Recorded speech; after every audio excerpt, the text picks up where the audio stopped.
Third microphone. Is how I started the show, and it was terrible, and everyone went home.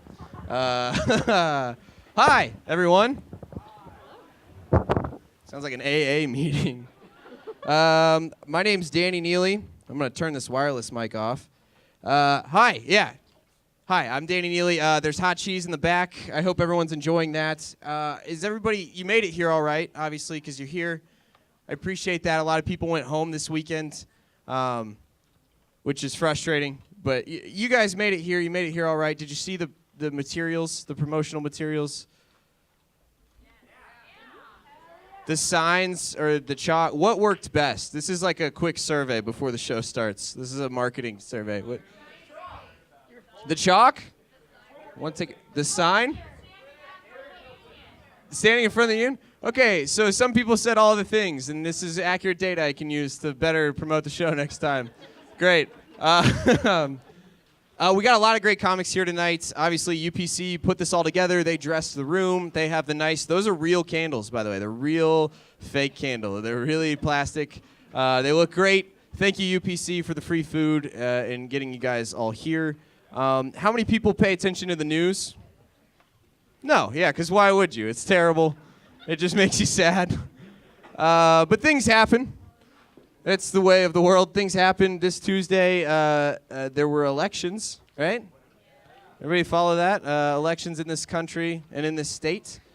People seemed pretty upset about the state of things with the people in charge, so I was expecting some change. That's just what it seemed like to me, but people are pretty much in charge that were in charge.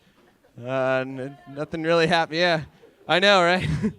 What can you do, though? You could have voted. Everyone could have. It was like 11% for our demographic. I don't know. It feels like everybody woke up Wednesday morning, checked their email, and was like, oh, we got Brown back for another 2 years. Nothing we can do now. Making him the Amazon Prime membership of governments. He's just, whoops. Didn't catch it soon enough. Slipped my mind. I'm not going to cancel it. That's too much work to cancel it now. We already got him. It's fine.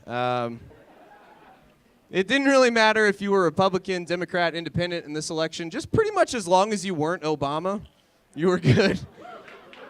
And I want to really applaud Pat Roberts for not being Barack Obama and making that very clear that he wasn't Barack Obama.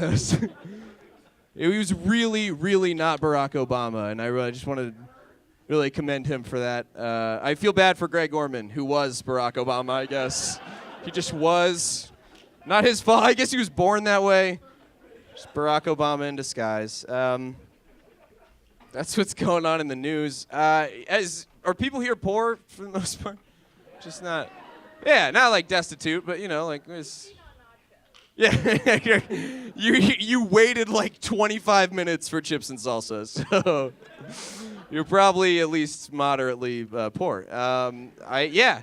People are poor. I'm poor. I was unemployed this summer, kind of on purpose, and I watched a lot of movies, and I was seeing a lot of movies about like Wall Street, like people with financial power, or like Casino Royale, and something I noticed is like there's these rich people. And they're so rich that they're like superhuman almost, and then they like lose their fortune and they have this falling back to earth, and there's this moment a lot of times where they're like either mentally or physically they're like, I'm ruined, that scene they like scream, I'm ruined. And I was thinking about like what my threshold for being ruined was, and it was like $100 this month. If I have to spend an unexpected $100, I will declare bankruptcy. Turn in my metal playing piece. I would be done. That's like if I had to pay my share of the electricity bill again for some reason. Done. I could buy shots for a dog I don't have. That would push me over. I'd be ruined. So that's just I don't know. Do you guys feel that way or okay? No, not at all. Anyway. Thank you guys for coming out. Again, it's not just, this is a little self-gratifying. I didn't choose the picture on the poster. I know it's big and I just have a stupid face or whatever. But thank you for coming out anyway. You're supporting local art, which is what this is. It's a platform where you can talk about things like Sam Brownback and how Greg Gorman looks like Obama or something. But you don't get that kind of platform everywhere. So thank you for coming out and supporting that. You got a lot of great comics here tonight. They're going to do a great show for you. And I want to bring up the first of our 5 comics who are here tonight. He's a student at Kansas State University. Very funny guy. Started doing stand-up last April. Give it up for Ahmad.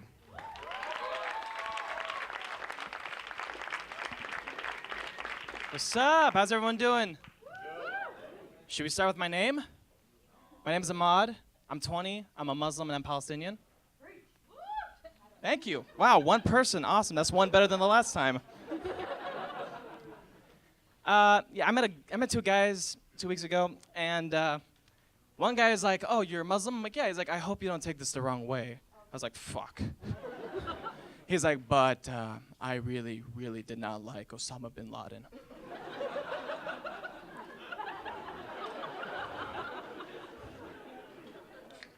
Neither did I. It's kind of why I'm in the shithole of when people look at me like, "Oh, Ma, he's brown and he talks funny." Well, on my way here, the funny thing is, I've been in Kansas for 3 years and no one's been racist to me, so I'm gonna say thank you, white people. And not white people who live in Kansas. But yeah, I think my phone is starting to become racist at me because I had a playlist going on. Well, before I had a playlist going on and I was like, all right, shuffle. First song, Born in the USA by Bruce Springsteen. Coming up next, I'm Different by 2 Chainz. Followed by Arab Money by Busta Rhymes. Oh, it gets better. TikTok by Kesha. Followed by TNT by AC/DC. And Nelly's Here Comes the Boom. Ending it with 2 satisfactory, encouraging songs, Staying Alive by the Bee Gees, and I Will Survive. But the best part was the final 2 songs, which was Wanted, Dead or Alive by Bon Jovi, and Men in Black by Will Smith. And I just realized I didn't remember having a Will Smith song in my phone. And then my dad, he called me up before I came here. I was walking, and he was like, "Hey, son, when is your next standing up comedy?" I'm like, "Oh, I'm actually walking right now." He's like, "Okay, good. Good luck, and blow them away." No. I kind of need people to laugh. That's the whole purpose of comedy in the first place. And the funny thing is, my dad, he's the best because he's starting to get Americanized. When you greet a Muslim person, you say Salam Alaikum, which means peace be upon you. And in return, you say Walaikum Salam, which means and peace be upon you. It's a beautiful greeting. It's so much more nicer than hi. Sup. So I told my dad one time, he looked pissed off, like something blew up and the FBI is going to blame it on him, pissed off. He looked at me and he was like, I was like, Salam Alaikum. He looks at me, my friends are behind me. He's like, "What up, bitch?" I was like, we have a bigger problem. That wasn't the worst thing that's happened. Like he jokes with everybody. One time we were at the airport. I'm not even there yet. Don't get ahead of me, watch. So we're at the airport and there's this Indian guy in TSA. He's like, "Sir, do you have any weapons or any knives or any explosive devices?" And my dad's like, "Why? What do you need?" I was like, "Fuck it, that's it. My life's over, man." TSA is right there. I'm like, "Dad, you can't say that." "Yes, I can. I live in America. I have speech of freedom."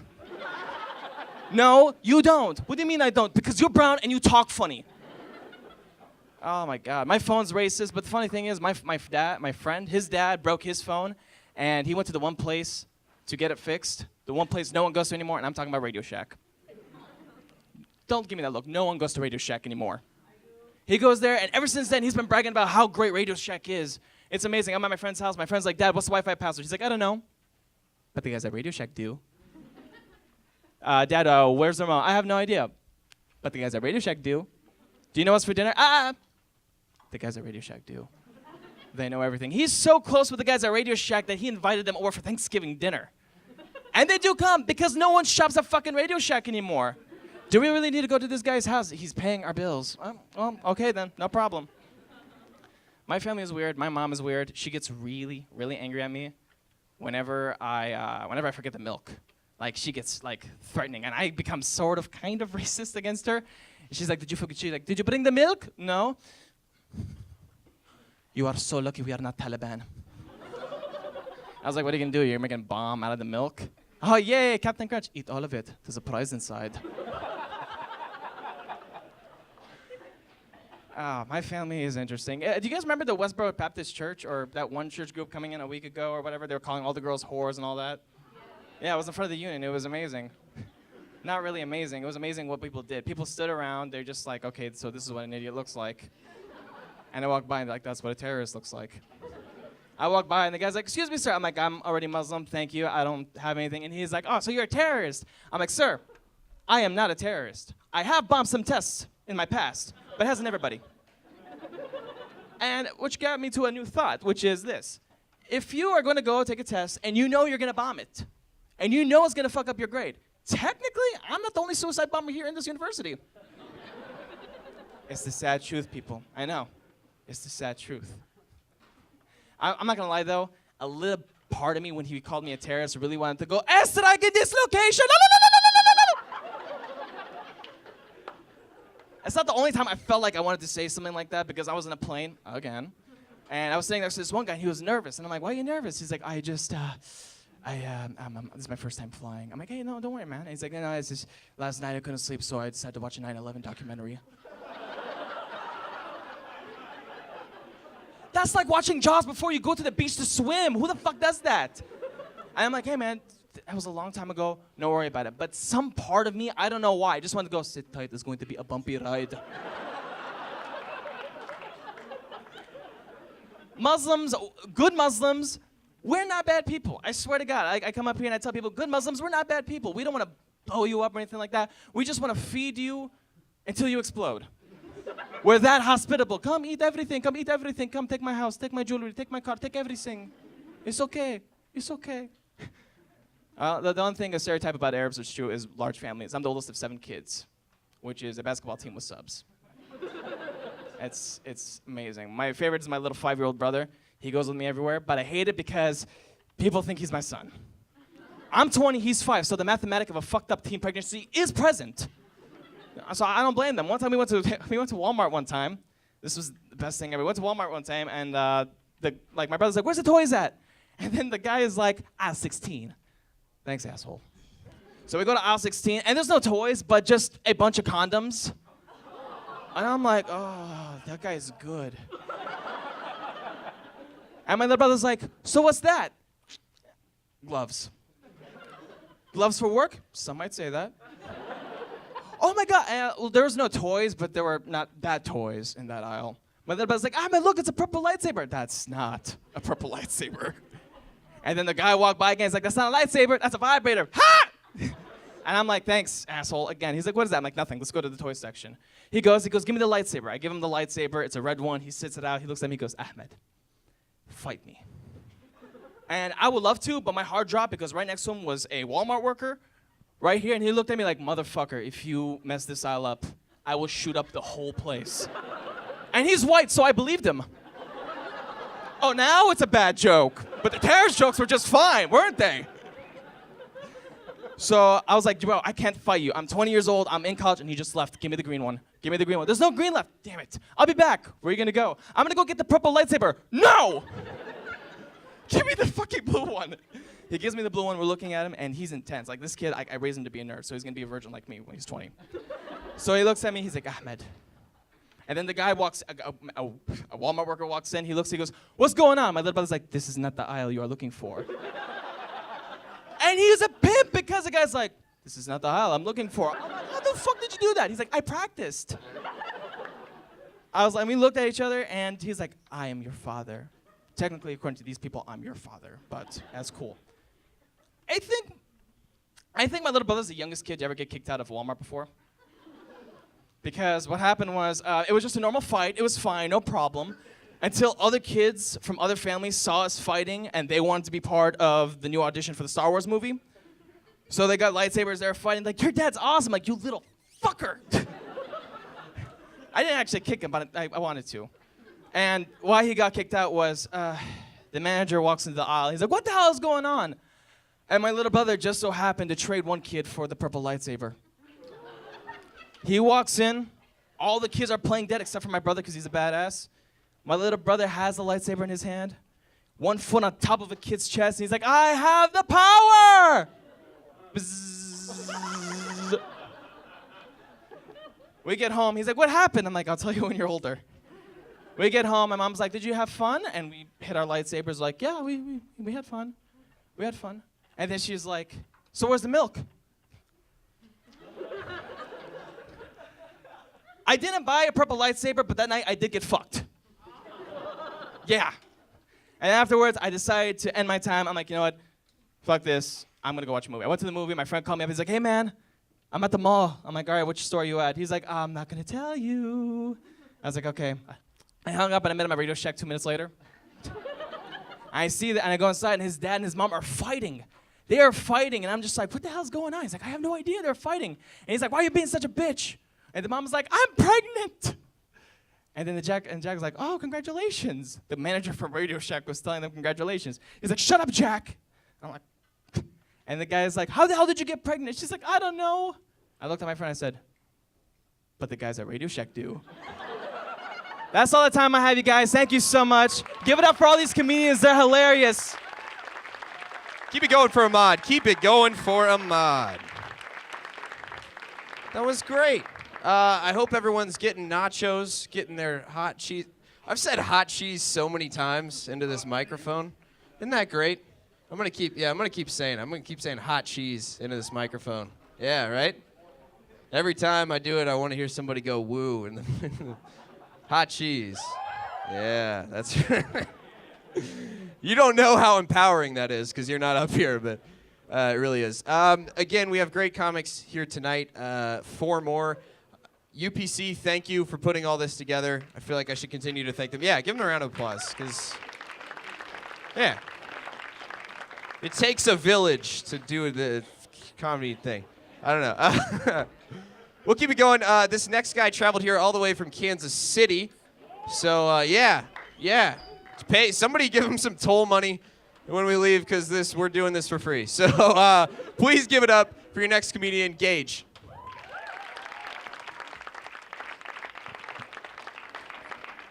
I would have never agreed to do this if I would have known I wasn't getting $4 from you people.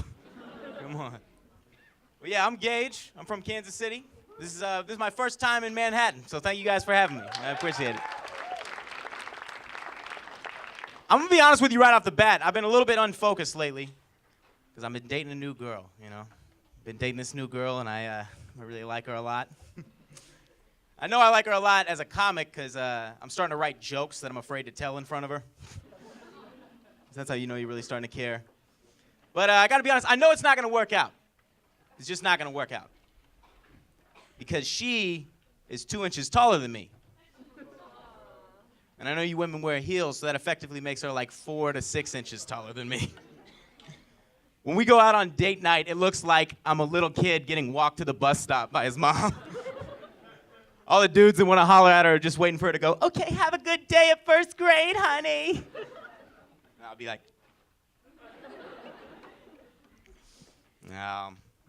she's a nice girl. She's intimidatingly beautiful. That's the thing. She's intimidatingly beautiful. And I asked her why we have such a good connection. She was like, well, I think it's just because you're not scared of me. Because her life is so hard. That she's so hot that potential predators are scared of her. But really, I'm thinking, like, that's all it takes to get with a really beautiful woman is to not be scared of her. Because I will punch Megan Fox in the face right now. You know what I'm saying? Like, I don't really promote that kind of thing. But for the sake of the joke, a cage match with Taylor Swift is not something I would be afraid of, okay? I'll rise to the challenge just to get her email address. Hello, Taylor. This is Gage. I'm that fearless motherfucker that challenged you to the cage match last week. When's the date? Now, my name's Gage. That's actually my real name. My real name is Gage. A lot of people think it's a nickname because it's kind of weird. I come from a family of weird names. You know, my dad's name is Breck. His dad's name is Pachu Piche. No, I'm kidding. It's Fuckley. There we go. I know what kind of crowd this is. Now, I think my dad named me Gage because, you know, Breck is kind of a cool, unique name. And he wanted to give me a cool, unique name. He's like, oh, yeah, Gage. Nobody's going to mess with that kid. And then I'm 12 years old getting chased by a bunch of kids with razor scooter handles as nunchucks, like, gay gauge! Gay gauge! That's what you call a backfire right there. No, but my dad's a cool guy. He's a cool guy. He just can't ever admit when he's wrong. He can never admit when he's wrong. He has to find some kind of like science-y explanation to say, it's up in the air, it's a wash, you know? Like we'll be having one of those arguments on Thanksgiving. And I'm talking about the drunken arguments that nobody needs to be having, you know? We'll be like, I'm saying, what shape is lightning really?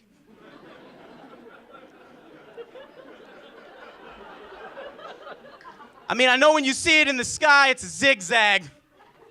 We're on the same page about that. But I'm talking about like 3D, like bird's eye, God to the ground. What shape is lightning?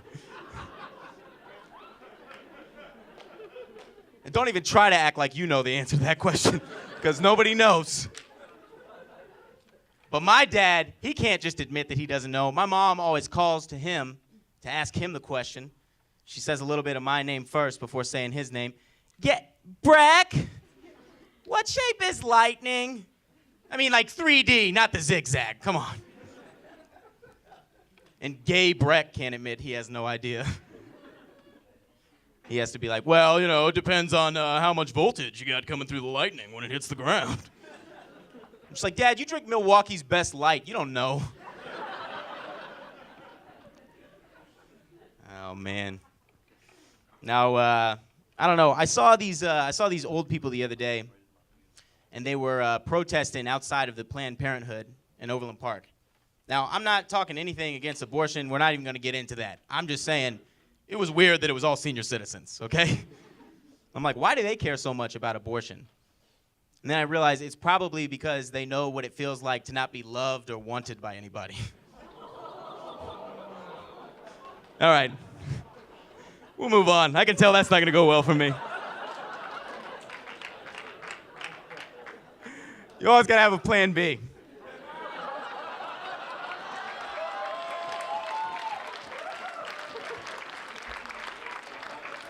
So I could have told the joke. Okay. I'm just saying, I mean, let's go for it now. If you could abort an old person once they hit like 83, 85 years old, you'd probably do it. They're hard to take care of at that point. You know, they have so many great stories to tell, but by then you can't understand them anymore. My grandpa's always just like,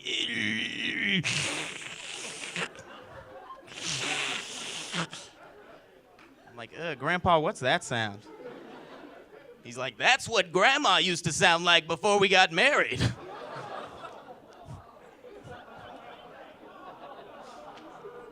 I'm used to telling jokes in front of people that are drinking. I'm sorry.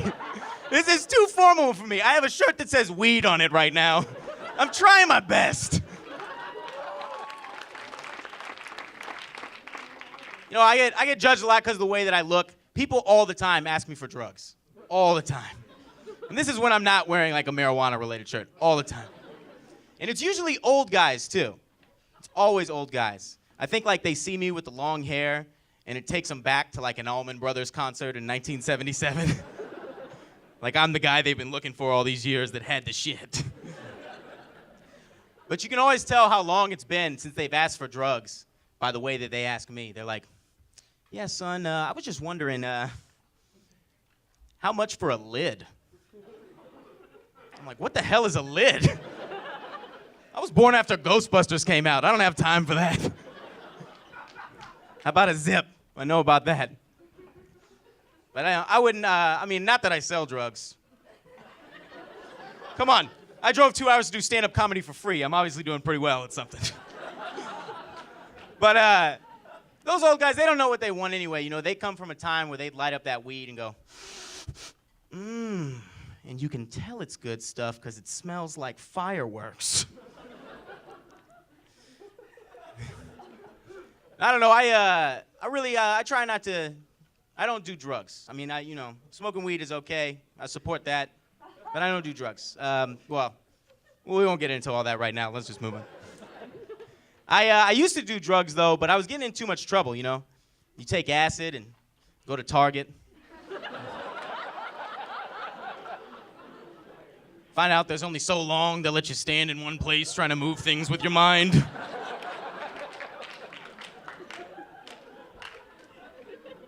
But they won't really kick you out until you're sitting at the bottom row of the toy aisle real still, just trying to get people to buy you. You know? But I knew I should never take acid again because I was getting arrested, and I was walking outside, and I thought I saw Jesus in the parking lot. And then I realized it was just my reflection in the window of the squad car. Oh, man. You guys have some homeless people out here? Got homeless people? All right, that's kind of how the laugh is going to be on this joke then, because I'm going to tell it anyway. This crackhead asked me for $1 the other day. Not just a homeless guy, he was definitely a crackhead, you know. Well, maybe you don't know, but you'd know it if you saw it. It's like, well, the heroin guys are Jurassic Park, and then the crack guys are, you know, more robotic. There's T-Rex, and then there's Robot. I'm from Kansas City, okay? It's a big town. But no, this crackhead, he asked me for $1. And I told him I couldn't give it to him. And he was like, come on, man, I got a job interview. I was like, dude, you got blood stains on your sweatpants. You're not gonna get the job. This dude put on his application, works with children. He's like, yeah, I buy those little motherfuckers vodka outside the liquor store. Oh, man. I was on a date with this girl recently. It's a girl I'm not talking to anymore. Not the beautiful angel I was talking about at the beginning of the set. Let's not even bring her into this again. It's this other girl, right? And took her out on a date. I didn't know her that well, but we're in a bar and grill. Everything is going great. You know what I mean? We're having a good time. And then I notice these two dudes at another table just staring at us, real disrespectfully, just staring with no regard. And I'll tell you something about me. I'm from the suburbs, so you know I don't play that shit, all right? But I was catching a specific weird vibe. So I had to ask. I was like, this might sound a little weird, but have you had sex with anyone at that table? And she said, I had sex with everyone at that table. Which is a weird thing to say on a first date. But it's especially weird because there's only 2 guys at the table. Everyone at that table. That makes it sound like there's a third dude coming back from the bathroom. Like, everyone at the table, though. You know. But we're having a good time. I didn't want to ruin anything. So I'm just like, well, can I get you something to drink? And she goes, I don't drink. She's real snappy, kind of bitchy, you know. Too bitchy for someone who just admitted to having sex with a whole table at the restaurant we were at. But I let that go, too. But I said, well, I'm going to order a drink. And she cut me off, and she said, I think people who drink make themselves look stupid. I was like, well, you must have looked like a real genius with 2 penises in your face. But then I found out they all met at a Mensa gathering, and I kind of felt like a piece of shit. Mensa, yeah, that shows the IQ level of this room right here. I'm telling you, every time, when people haven't got that joke before, if I say it's the IQ level, then it gets some laughs. People are like, what? I'm smart? What? I know about science. Oh, man. I was having a religious argument with my friend the other day, and he said he accepted Jesus Christ into his life at 8 years old. And I was like, all right, yeah, that's cool. That's wild that you would trust your 8-year-old self to define the destiny for the rest of your life. This is not against Christians. I'm just saying, when I was 8 years old, I wanted to be a Nintendo 64 engineer. Can you imagine what I would look like if I was still following that dream today? People would be like, it's 2004, man. 2014, man. You need to work on other systems. I'm like, well, I made a promise to myself at 8 years old. All right, guys, I'm Gage Barton. Thank you very much for having me out. I appreciate it. Keep it going for Gage, everybody. Keep it going.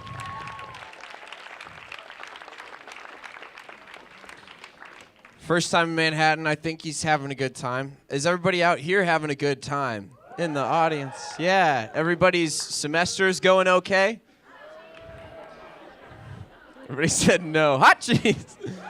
Yeah, there it is. I took the hardest test of the semester that I'm gonna have recently. Actually, it was a drug test, which does not involve identifying different kinds of drugs. So the studying was a waste of time. I haven't gotten the results back yet, but let's just say I'm positive that I will not be getting the summer internship I already told my parents about.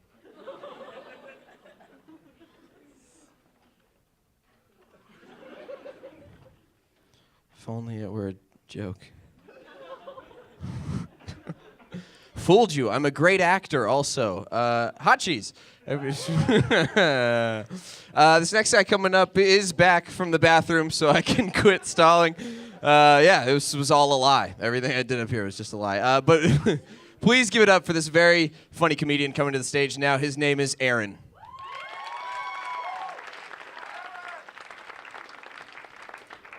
Thanks, Danny. Wow. K-State Student Union. It's great. It's the only place I know of where you can sit down in a subway with a beer from the adjoined bowling alley, all before 11:30 in the morning. Now I'm going to open my notes. It's the only one I had memorized. I was talking with my girlfriend the other night, and she says, "Aaron, why don't you ever take me out to dinner?" And I said, "It's because you don't exist."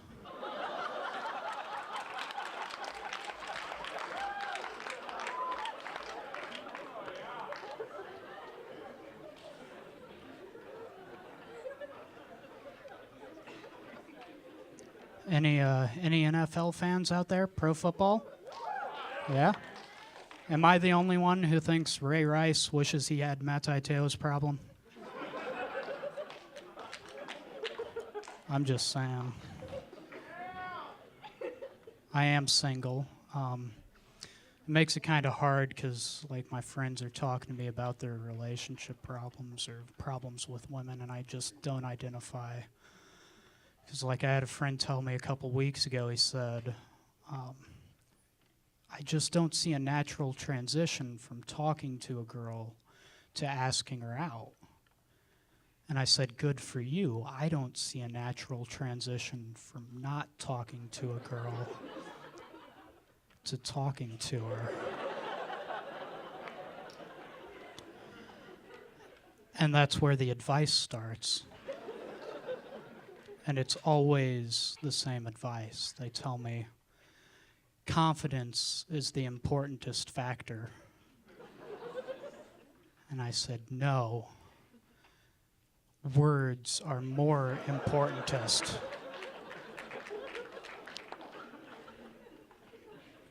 And I give them this example.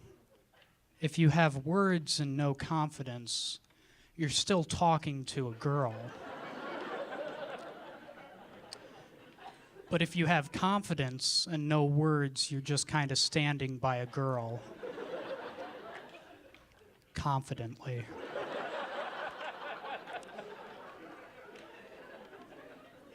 Now I know some confident guys, but none so confident that they just walk up.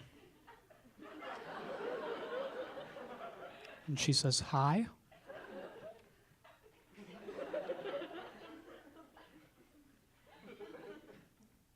Okay, my place then.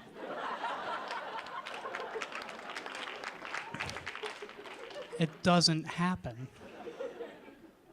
But, you know, and then the next thing they say, I don't say all of this to them, obviously, but they always try to say something to bring her back down to my level, which is not only insulting to her, but they always use the same cliche.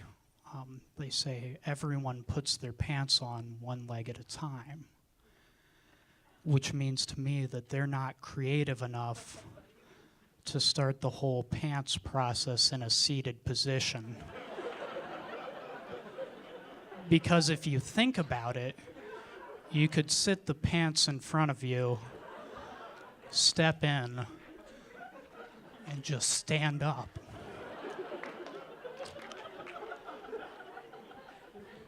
And so that's my daily confidence booster.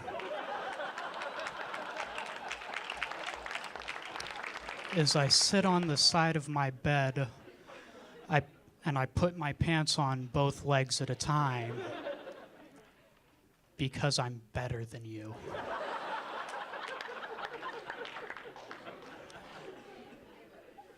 Once again, I don't say all of this to the person giving me advice. But then if I do happen to convince them that words are also important, they're just like, just do something nice for her and say hi. So the other day I went to the supermarket and I held the automatic doors open for women all day. Just all day.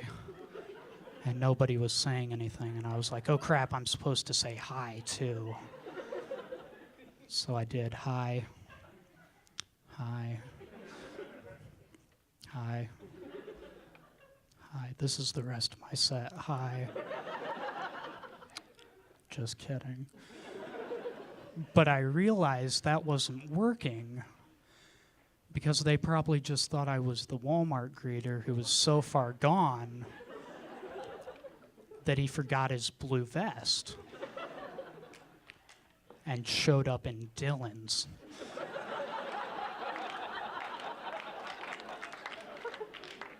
You're all familiar with Walmart. Let's see if there's some other companies you're familiar with. Anybody else think Bed Bath & Beyond is a really sexist store? Hear me out. Because it turns out it's predominantly women who shop there, and they shop for the bedroom or the bathroom. And then it turns out that the Beyond's really just the kitchen.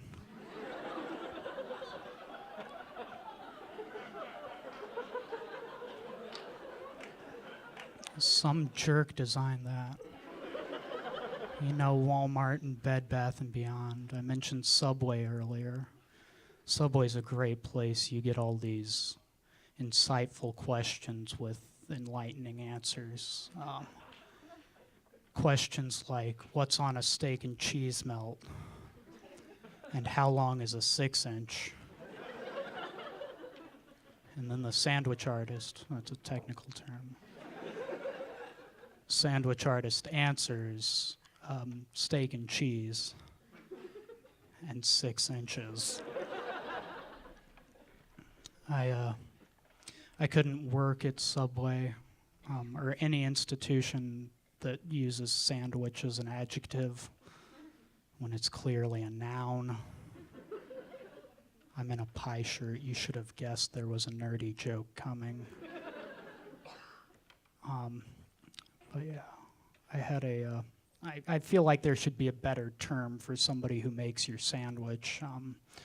I know that Bed Bath & Beyond doesn't own Subway, because if they did, it'd probably just be women.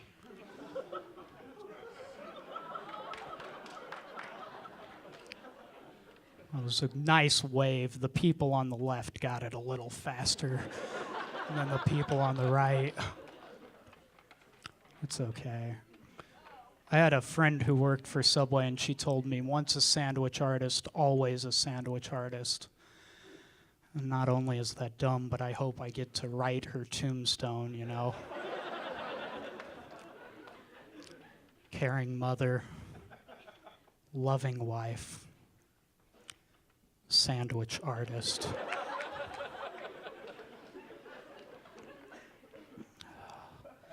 I am single. I mentioned that earlier. You picked the wrong spot to sit in tonight. You'll see in a second. Yes, you. So, this recent study came out that said women only take 7 seconds to decide whether or not they're interested in a guy. And that's information to which men everywhere responded, what the hell takes them so long? I'm not good enough with women to watch them on Tinder, but I assume it's a fairly thought out, deliberate no. Yes. No, not that Aaron kid. Yes. You know, but I see men on Tinder all the time, and I'm not sure if they're actually on Tinder or just trying to dial their phone with Parkinson's.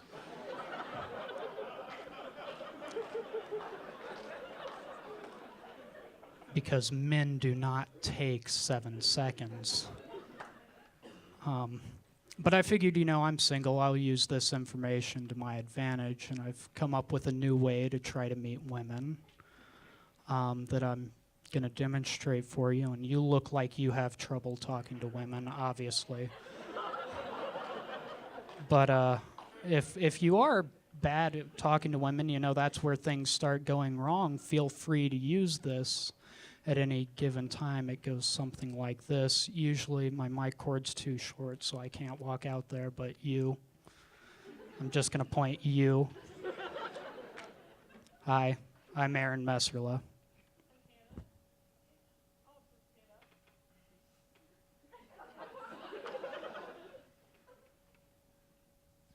You want to get some coffee tomorrow?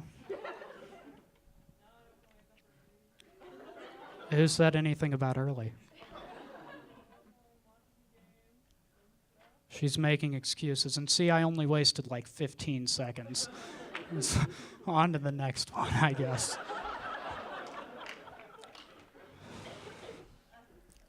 I've told a lot of jokes about being single tonight, and I feel like I'm cheating you all. Lately, I have been seeing a girl. Yeah, and thankfully she hasn't seen me yet.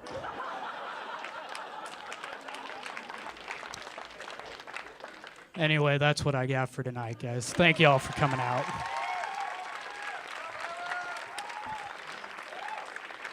Keep it going for Aaron, everybody. Captain of the Spirit Squad, Aaron Messerla. Well, just lights up the room when he walks in. Thank you guys for coming out tonight, enjoying the hot cheese. It's not like yeah, there it is. I hope everyone's had a good time, seen some comics that they wouldn't have otherwise seen. Who here has like seen live stand-up before tonight? Okay. So, but some of you hadn't. It was productive. I'm going to bring up our next comedian. He is a former Kansas State student and a former Kansas State employee. Yeah, I guess. I don't know. The good benefits or something. I don't know. I guess it's fun. He drove all the way here from Kansas City as well. So I don't want to reuse the thing about Gage, but sympathy or whatever I called for last time.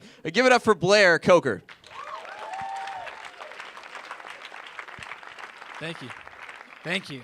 Keep it going for Danny Neely, huh? Guy's a hunk. Danny and I went to school together in high school, had a really good time there, and then came to K-State. And I was like, hey, man, let me do a stand-up show sometime. And he's like, no, we like funny people. And I was like, just once. I don't know if any of you out there are aspiring to be a stand-up comedian, but I've been doing a lot of parties lately. So if you get the chance to do that, maybe don't. I can't remember the last time my friends were like, oh, we're going to go see the stand-up comedian at this party tonight. Because no one does that. And no one will listen to you if you get the chance to do that. In fact, I've decided as of last week, I'm no longer doing stand-up at parties, unless it's like a children's party. I've got like some Casey Anthony jokes that would kill. Oh, sorry, no dark humor. Okay. No, definitely not. Sorry, no dark humor. Okay. Okay. Got a page left. We'll do a page of comedy tonight. I did just recently host my mom's 60th birthday party. Hi. Let's give it up for my mom. Yeah. She would kill me if she knew I said that. My mom, though, is so old. There's like 3 of you. Let's try. My mom is so old.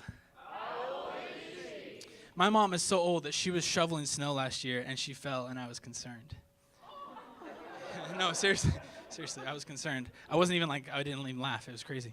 My mom is so old. My mom's so old she didn't know what a tea bag was. I know. I had to explain it. It was very... She's a very conservative woman, so explaining to your mother if you get the opportunity, it's a very special moment that you and your mom can share and never, ever, ever look back on again. It happened because my cousin was in the kitchen area with us, and she wanted some tea, so I took the bag and stuck it in his head, and we thought it was funny. We laughed. She's like, tell me all about it. What's the joke there? I was like, no, it's like a college thing. You wouldn't get it. She's like, no, tell me. I was like, no. No. So I told her, and I explained what that process looks like, and her response was, when would that be something that people would do? Like, when's that a good idea? I don't know. It's just a thing that's, I don't know. You go to Aggieville, you know what I mean? You come back. And she's, but why? I don't know. I don't understand where that came from or why that's a thing, but I just know that people use that. My mom is so old. My mom's so old that she voted for Sam Brownback. She's set in her ways. She's pretty conservative. I mentioned that before. By the way, how conservative is Sam Brownback? We'll say it together. It's a new joke. I'm working on it. He's so conservative that even his last name is a racial slur. Wow. I'm sorry. I do comedy at bars too. I apologize, guys. This is it's not going how I thought. I did decide though after watching the last political race that I'm either going to get into politics or rap. Obviously related fields. Either way, you got to pick a side. Blue or red. Both involve prostitution and drugs. It's turf war either way. So, either way, though, I will be on tour shortly. So, look for me on tour in the near future. But if I do get into politics, I've decided I want to be like a really great politician, like one of the most famous politicians. I'm talking like MLK or JFK, like those guys who really did something, And I noticed there's some similarities between the really successful politicians. Like, you got to get assassinated, right? Like, no problem. I'll find someone who wants to kill this guy. Step number 2, you got to start going by your initials. Easy enough. I can do that. Step 3, you got to cheat on your wife, which I feel like would be the hardest one. Not because I have like a moral issue with her or anything. It's not a big deal. But I just feel like if I went by my initials, growing up Blair Thomas Coker, and being BTK, I would practically have to lure a woman in, you know what I mean? To have her cheat on me with my wife. Yeah, so anyway, yeah, I know what you're all thinking. A wife, what? Sorry, fellas, I'm taken. Is anybody here on a date tonight? Clap it up. Just no one. Great, perfect. Is anybody here dating someone? Maybe that's a better question. Is anybody here dating in a relationship? Clap for that. Everybody's afraid. They're like, not this guy. I want to talk to that guy. No, I promise I'm not going to be rude. I just want to, are you dating someone? You clapped. Yes. And how did you and that person meet? I stalked him in our class that we had. Stalked him in the class you had together. Great. Do you know Aaron Messerla, who just went before? You guys would get along great. So you stalked him in a class you had together. And you've been dating how long? 3 years. Is he aware? Okay. Great. Excellent. Congratulations, by the way. Whoever that lucky guy is, I'm sure he is thrilled. Is he here tonight? Yes. Is he someone sitting near you? He's not sitting near you. Great. Excellent. So you met and you're dating 3 years. That's excellent. That's a beautiful, wonderful, romantic story. Anymore though, I'm so glad. I'm in a relationship currently, and I'm so stoked that I don't have to go through all these charades of dating and Tinder and all these apps and online stuff. Anybody use Tinder? Clap it up for Tinder. 3 honest people in here tonight. Everyone else is like, no, not me. Yeah, I appreciate that. Thank you for being honest. Yeah, so people are using Tinder and stuff, and I'm like, if I swiped right and it was like, oh, you two connected, how do you even open on Tinder? That's a serious question. I'm not even trying to be. I don't even know what I'd say. Like, hey, saw your picture. Noticed that we liked each other. That's about it. I'll catch you later. I don't get. My friends are like, oh man, yeah, you just gotta send her a dick pic. You send her a dick pic. Are you kidding me? I can't even take a good selfie, let alone a good dickie. Yeah, man, call me old-fashioned, but if I see a girl in a bar, okay, and I'm really trying to impress her, I'll just send her a drink, with the Polaroid of my penis on it. And a tea bag inside it so she knows exactly what to expect. I'm an old-fashioned kind of guy. I like to be intentional. That's where I'm coming from. Yeah, I talked a little bit about politics earlier. If I did politics, though, I'd just do it for like a sneeze, not very long at all. I have a friend who refers to a sneeze as like an amount of time. Like, just like short amount of time. And I was like, oh, that's cool, man. I can do that. Cool. So I got my ears pierced a while back because I grew up in the 90s. And I went home, and my mom was like, oh, my gosh, you got your ears pierced. And I was like, relax, Mom. It's not AIDS. Meaning forever. She, like you all, took it a little bit differently. But I was thinking, though, we could start this trend. Let's do this. And we'll do, like, I don't know, if something lasts, like, a week, we'll say I just did that for like Ebola. Like post-symptoms showing up, you know what I mean? If it was longer, we'd call it unrecognizable Ebola. Yeah. I had a cousin last week who was just like, I got the flu. And my mom was like, are you sure? He's like, yeah. It's either the flu or cancer or Ebola, so I'm going with flu. Fair enough. I would also go with flu in that situation. I grew up in Johnson County. Make some noise, Joe Coers. Hi-oh. And a boo from everybody else. Thank you. Great, excellent. I love telling people that I'm from JoCo because I don't feel like I'm one of those people that like that stereotypical JoCoer guy, right? I did borrow money from my mom to get here tonight. Didn't have gas money. Had to borrow her credit card. But no, I think that's something that us JoCoers, if we're not the typical stereotypical person, we should be proud of. But there's some stereotypes that, like, everyone wants to talk about. Oh, you rich or something? No, quite opposite. But I feel like I missed out on a lot by growing up in Johnson County.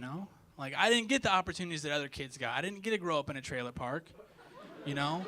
Drink Busch Light, watch NASCAR. I missed out on a lot of things that could have been very cool. I had I'm going to drink Grey Goose now and learn how to water ski, take golf lessons. Are you kidding me? Nobody wants to do that.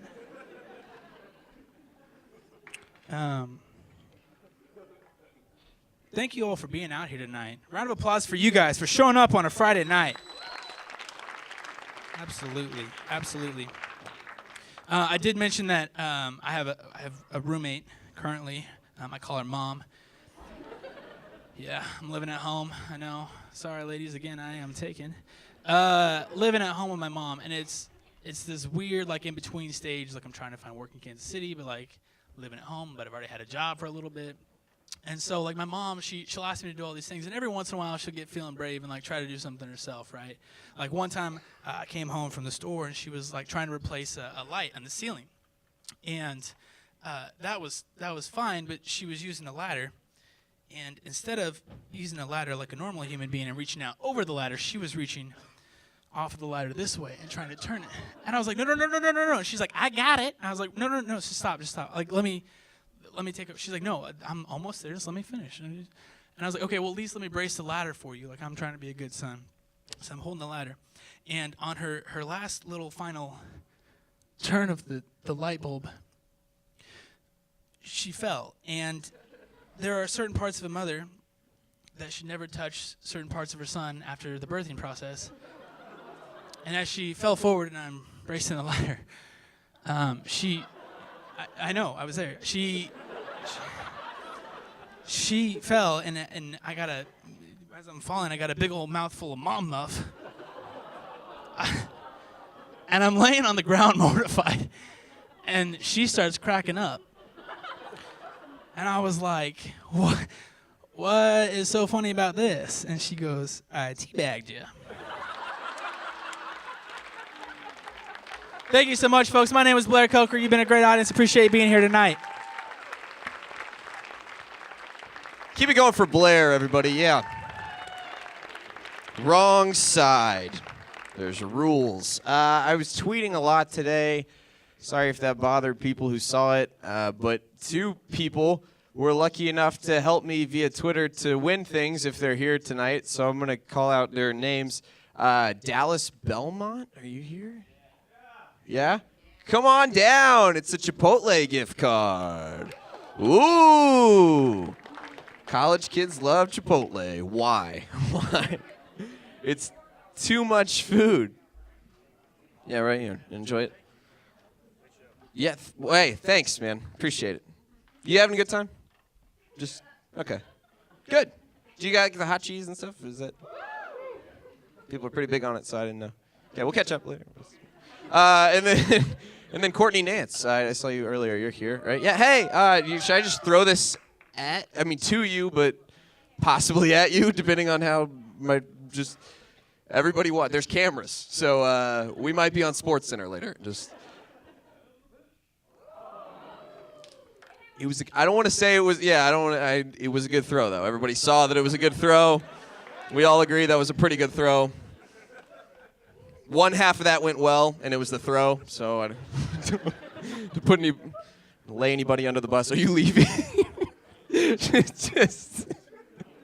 Nobody will walk out because of any jokes, but if you insult them about their ability to catch a gift card, they just bounce. Again, thank you all for being here. Blair mentioned it. Again, look how full this room is, guys. Look, we're broaching some fire code stuff here, right? Yeah, in a good way. Yeah, in a very positive way. So thank you all for coming out.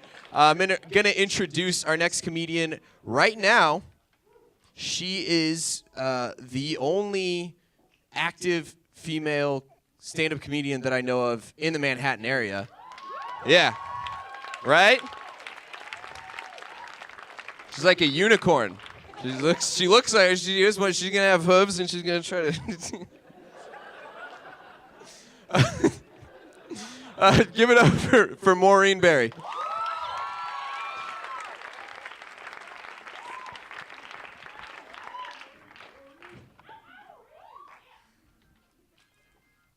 All right, let's make it about my gender. Good. Man. I think that To Kill a Mockingbird has a really misleading title, but I learned a ton about integrity. My brother, he just came out of the closet recently. It was a big deal, and I was just very surprised because I just could have sworn that I double-checked those locks. Fun fact, my brother's not actually gay, and he did surprise me by showing up tonight, so that was good. And yep. And we're not particularly close, so we're going to have a good Thanksgiving this year. I don't understand how microwaves work.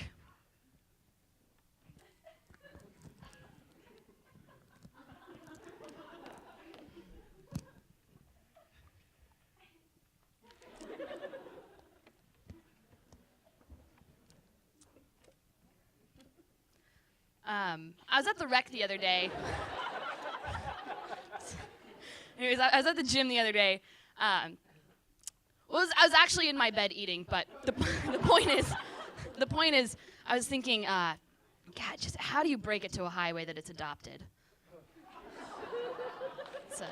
It's a bumpy road to go down. Anyways, my name is Maureen Berry. I'm very excited to be here. This is actually only my second time performing stand-up, so. Yeah, whoa, check it out. Some interesting facts about me. This summer, I actually had an internship at Georgetown Law. So, sounds impressive, I know, thank you. But I really can't stress to you enough how non-essential I was. But anyways, Georgetown is all the way in Washington, D.C., so it's pretty far away from little old Kansas. And it's just hard, because this summer, I was still only 19 years old this summer, and it was just really hard for me, because I'm at this really weird point in my life where I still rely on my parents for a lot of things, but they don't think I'm cute anymore. So it's really hard for me. And not only was I working, but I was taking all these night classes out in Virginia. And guys, everyone in DC, it's not like the Midwest. They just have this huge sense of like self-importance. They're very self-inflated. And I had this one teacher, she was so awful. She taught this like constitutional interpretation class that I was in. And I think the quote of the summer was, "Maureen, your opinion is wrong." Okay, like, not only does that not make sense, but that is very rude. So I decided to be East Coast about it, and I was like, all right, fine, I'm going to confront her. So I go up to her after class and talk to her about it. And she's just like amazed, you know, like someone as lowly as me from Kansas would insult, you know, this constitutional law professor. And she just starts laying into me, and she's like, you know, what gives you the right to talk to me this way, and blah, blah, blah. And I just like, you know, look at my textbook, and just like, the First Amendment.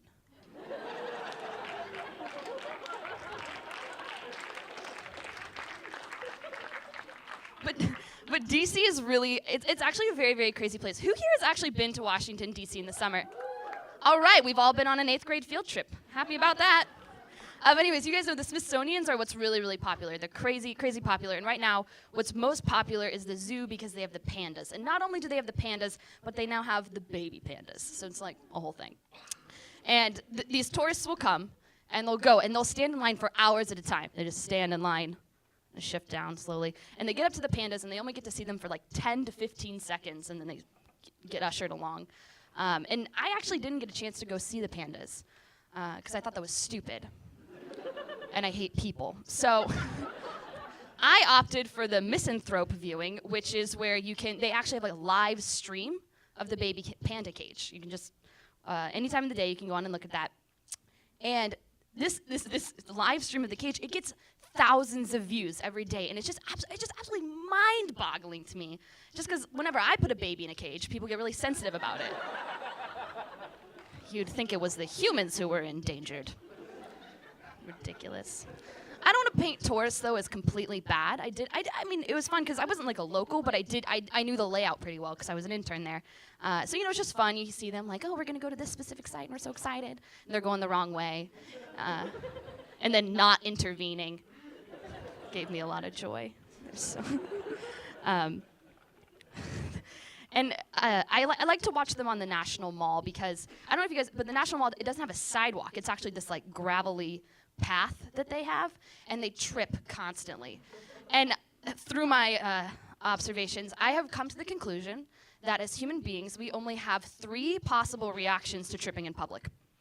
The first reaction is just you trip and then you just admit it. You're like, oh gosh, I tripped. Thank God I'm okay. You laugh it off, whatever. And then the second option goes as follows. No, I actually trip, but that's great. Okay. Okay. Did you see that? It was huge. That was the biggest. Someone's got to clean this up. This is a mess. This National Mall. That's the biggest rock I've seen. I don't know where it went, but I swear to God it was huge. Which, like, at least they admit that they tripped. Now, the third option is the most popular and makes the least amount of sense, but it's my favorite.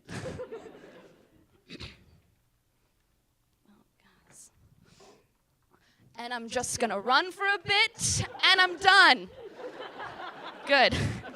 Solid. Oh, are you guys still back there? Keep up pace. We've got to get to the pandas. Come on. Just gonna get in a quick workout. We're good. We're good. I don't know. I just love when people look really silly. So I'm really mean, and I do it to my friends all the time. You know, I just do anything to like make them look kind of dumb. You know, you're hanging out. They're like, oh my God, you know what's the worst? I'm like, oh, when you have like a really oppressive government and they finally hold elections and you think there's hope, but then they falsify the results.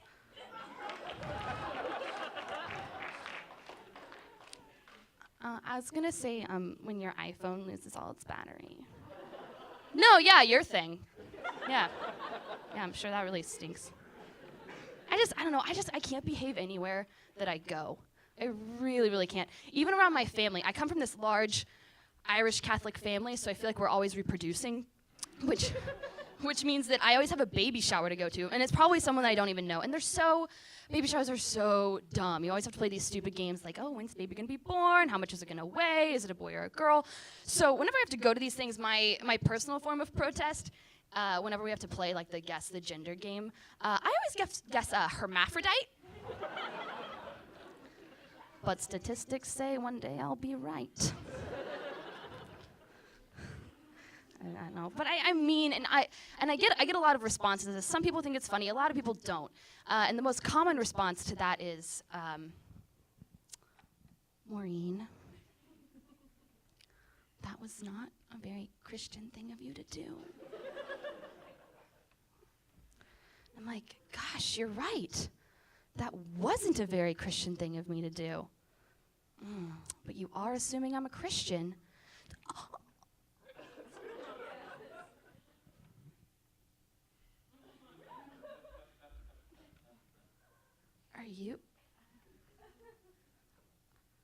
Are you Jewish? like I'm Jewish. You know what I mean? The only claim I can actually make to that is that in high school, people used to tell me that I looked like an older, fatter Anne Frank. But I take it as a compliment because she's like super inspiring. She's pretty cool. Guys, I'm just kidding. I'm not actually Jewish. I'm atheist. All right, well, you guys, that's my time. Thank you so much for coming out and supporting the arts tonight. I really appreciate it. Give it up for Maureen. She's just a person. Just a person like you or I who's funny and has longer hair than... She's a woman. I meant like in a positive... I'm looking through the curtain. I know you can't see me looking at you, but I just meant it as like is inspiring to have, like a woman doing stand-up comedy around there. Okay. We can talk about this later. Okay. Yeah, let's do that. Well, thanks for sitting through all the food stuff. I really appreciate it. I know what it's like to wait for food. That's not specific at all. It's a transition, though. I went to a wedding, a Catholic wedding, this summer in Fort Scott, Kansas. You two's familiar? Yeah. You know where it is, and what it's like there. It's a small town. It was nice though. I really liked the people who I was going to the wedding for. It was a nice experience. There was, however, a 4-hour gap between the reception and the ceremony, so that people could direct quote see the sights of Fort Scott, Kansas. So I went to all 6 fast food restaurants in Fort Scott, Kansas. It was like a pub crawl. Called it a grease slide. Felt terrible. And added bonus, there was no drinking at the reception or the ceremony. Party poopers. There's no drinking at the reception. So I was really thirsty from eating all the fast food, and so I looked for something to drink, and I drank the edgiest beverage they had there, which was Tang. And I know that was the edgiest beverage they had there because I watched my friend Zach make it, and he made it with only 2/3 of the water he was supposed to use. He's a maverick. And after drinking a lot of Tang, I had to pee. So I went to find a restroom in this Catholic gymnasium I had never been in. I assume it was part of a Catholic school next to the Catholic church. So I don't know if the gymnasium is inherently Catholic, but I was looking for the restroom. And I found 2 restrooms, but I wasn't sure I was in the right place. I was looking for a men's restroom because I'm a man. And all I could find was a men's restroom. The nameplate had quotes on it. And I wasn't sure if that was the restroom for me or like a conservative Catholic dig at homosexuals. Because it read kind of like a passive-aggressive father. If this family had raised any men, I guess this is where they'd be. And I just didn't want to give people the wrong impression about where I pee. Now, some people think being gay is a choice because somebody made up that idea, that that's the school of thought. It doesn't make a lot of sense to me. to think that being gay is a choice. I don't really get that. I support gay rights, but like as far as choices go, it's a pretty bad choice. I mean, like you should definitely be gay if you're gay, but I mean, like, you know, you're adding a lot of complications to your life. It'd be like running a race with hurdles when everyone else is just running a normal race, is the analogy I just went with, I guess. But it's just harder inherently, which must mean that you think that if being gay is a choice, then gay people make bad choices, right? Which, if that were true, more gay people would have neck tattoos. Okay? I've only met one.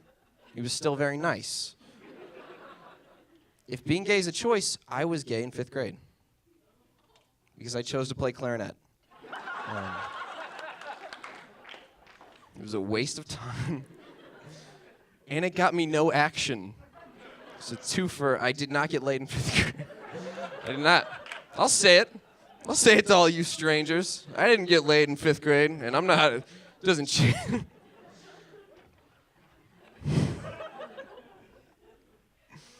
It's not choice. It just doesn't make sense. I'm sorry. I don't want to just hammer you. Like, if you believe what you believe, you do, and that's not. If I tell you you're stupid, that's not going to change how you feel. It's not a productive way of making words. But I do want to explain the phenomenon, I think, because if I just explain the dynamic, maybe that will better inform you on why people think the way they do. It's just two different philosophies about the issue, okay? If you're opposed to gay marriage, some people are, you look at gay marriage like murder, as in, like, you don't want to get murdered, but you also don't, what's your name, sir? Matthew? You also don't want Matthew to get murdered. Like, it would suck if somebody just murdered Matthew out of nowhere. Like, if he was in Vermont and somebody just murdered him, that would suck. You don't want anyone to get murdered. Murder's bad. Me, on the other hand, I look at gay marriage like mushrooms. Don't really like mushrooms. Not my thing. I don't need any mushrooms. I wouldn't, like, add them to a dish. But if Matthew loves mushrooms, that's okay. For the purposes of the fucking joke, Matthew. Oh, problem solved. Thanks, Matthew. Appreciate it. Guess we don't need to end this joke now. If Matthew loves mushrooms, he can have all the mushrooms he wants. He can take my mushrooms. I don't need them. I'm not using them. I would never picket Matthew's funeral because I found out he liked mushrooms. That's insane. I just don't care that much about mushrooms or Matthew. Because we just met and he ruined my joke. Thank you guys for coming out so much. My name's Danny Neely. You saw Maureen. You saw Gage. You saw Ahmad. I almost said Ahmed, but that's like the correct pronunciation. And I didn't say his last name, honestly, because I didn't remember how to pronounce it. Alan Jar has just been informed. I just didn't remember it, so I just punted on that. And Aaron Messerla. Give it up for everyone you saw tonight. Yes. Yes. I said Blair. Well, I did now. Give it up for UPC, too, for putting this all together. Give it up for Wildcat Watch. That's our camera crew here. I'm going to look at everyone, so when we edit this later, this will just be take. That was for me in post. I'll save that to my own hard drive. If you want to see this again, the stand-up show will hopefully be back in the spring. Tell UPC members that you see anywhere that you loved it, and you'd come to 1 million of them if you could. Thank you, guys. Get home safe. Bye.